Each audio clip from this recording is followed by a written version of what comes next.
This is Nell Foster with Joyous Garden for ehow.com, and today I'm going to talk about Hibiscus Plant Care. And first thing, I'm going to talk about it in the landscape. I know a lot of you have it as a house plant, and actually this particular plant belongs to my neighbor, and she just moved here from Portland.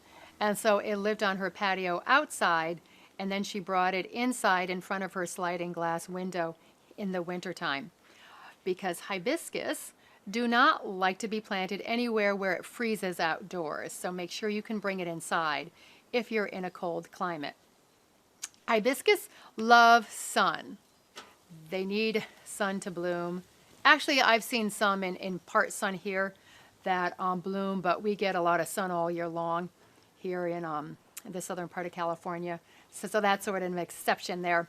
But they like good drainage. They aren't particularly fussy as to soil. It just needs to drain well, and they like it moist. There are some here that are street trees, and they're a bit too dry, so they have mealybug and whitefly. Anything that is stressed will get insects more too. And if you need to fertilize your hibiscus, I would recommend like an organic compost, or if you think it's lacking in something, there's actually a specific hibiscus food. It's normally a hibiscus palm fertilizer, and it's high in the first number, which is nitrogen, and the last number, which is potassium. It likes potassium because anything that flowers likes potassium. And you just want to keep it evenly moist, as I said.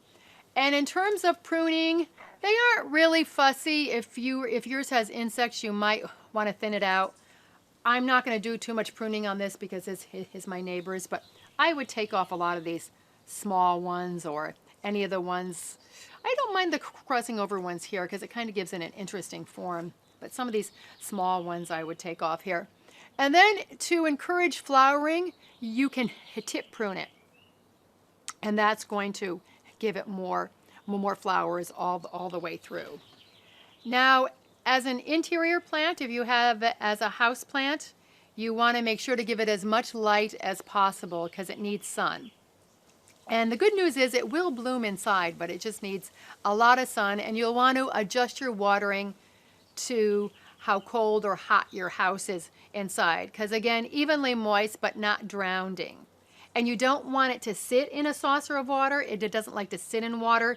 You can water it and drain it all the way through, and that's the best way to water your hibiscus.